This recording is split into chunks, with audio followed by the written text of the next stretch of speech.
상속세 개편 논쟁 부자 감세인가 경제 활성화인가? 최근 여야 간 상속세 개편 논쟁이 뜨겁다. 중산층의 상속세 부담을 완화하는 공제액 증액에는 여야가 공감대를 형성했지만 최고세율 인하 문제를 두고는 입장 차이가 크다. 민주당은 부자 감세 반대 입장을 고수하는 반면 국민의힘과 경제계는 현행 상속세 구조가 기업의 지속성과 경제 활성화에 악영향을 미친다고 주장하고 있다. 한국의 상속세 과연 적절한가? 한국의 상속세 최고세율은 50%이며 최대주주 주식 할증평가까지 포함하면 60%에 달한다. 이는 OECD 국가 중에서도 매우 높은 수준이다. 일본 55%를 제외하면 대부분의 선진국이 한국보다 낮은 세율을 유지하고 있으며 미국 40%, 독일 30%, 영국 40%과 비교해도 부담이 크다. 특히 주요국이 유산 취득세 방식을 채택해 상속인의 실질적인 부담을 줄이는 데 반해 한국은 유산세 방식으로 상속 총액에 대해 높은 세율을 부과하고 있다. 이러한 고율의 상속세가 실제 경제 활동에 미치는 영향은 크다. 특히 중소중견 기업의 가업 승계를 어렵게 만들어 결국 기업이 해외 사모펀드나 외국 자본에 매각되는 사례가 증가하고 있다. 기업 승계가 어려워지면서 한국의 우량 기업이 중국 등 외국 자본에 넘어가는 것은 기술 유출과 고용 불안정으로 이어질 가능성이 크다. 이는 단순한 부자 감세 논란을 넘어 국가 경제의 지속 가능성과 직결되는 문제다. 중산층도 상속세 부담에서 자유로운가? 상속세는 일부 초고액 자산가들에게만 적용되는 세금이 아니라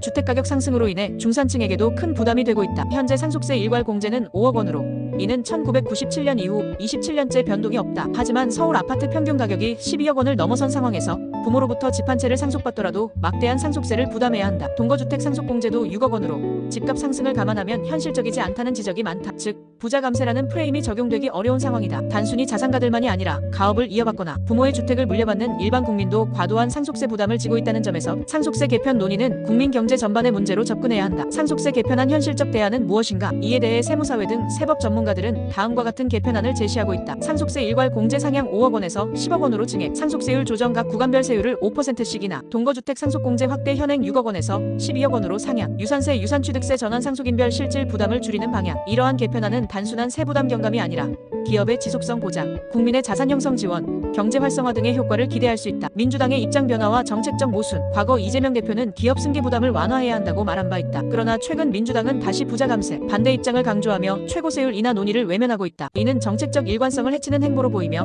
경제 현실을 반영하지 않은 이념적 접근이라는 비판을 받고 있다. 부자 감세에 대한 논쟁은 필요하지만 기업의 승계와 경제 활성화 문제를 단순히 부자에게 혜택을 준다는 프레임으로 접근하는 것은 비효율적이다. 민주당은 국민 경제와 기업 환경을 고려하여 현실적인 개편 논의에 나서야 한다. 결론, 이제는 현실적 논의가 필요하다. 상속세 개편은 단순한 감세 논쟁이 아니라 경제의 지속 가능성과 직결된 문제다. 과도한 상속세 부담은 기업의 해외 유출과 국민의 재산 형성 어려움으로 이어지며 이는 국가 경제에도 부정적인 영향을 미친다. 이제는 여야가 정치적 논쟁을 떠나 실질적인 경제적 효과를 고려한 합리적인 상속세 개편 방안을 논의할 때다. 세무사회 등 전문가들이 제안한 개편안을 기반으로 보다 현실적인 조정이 필요하며 이를 통해 국민과 기업이 살아남을 수 있는 세제 개편이 이루어져야 한다.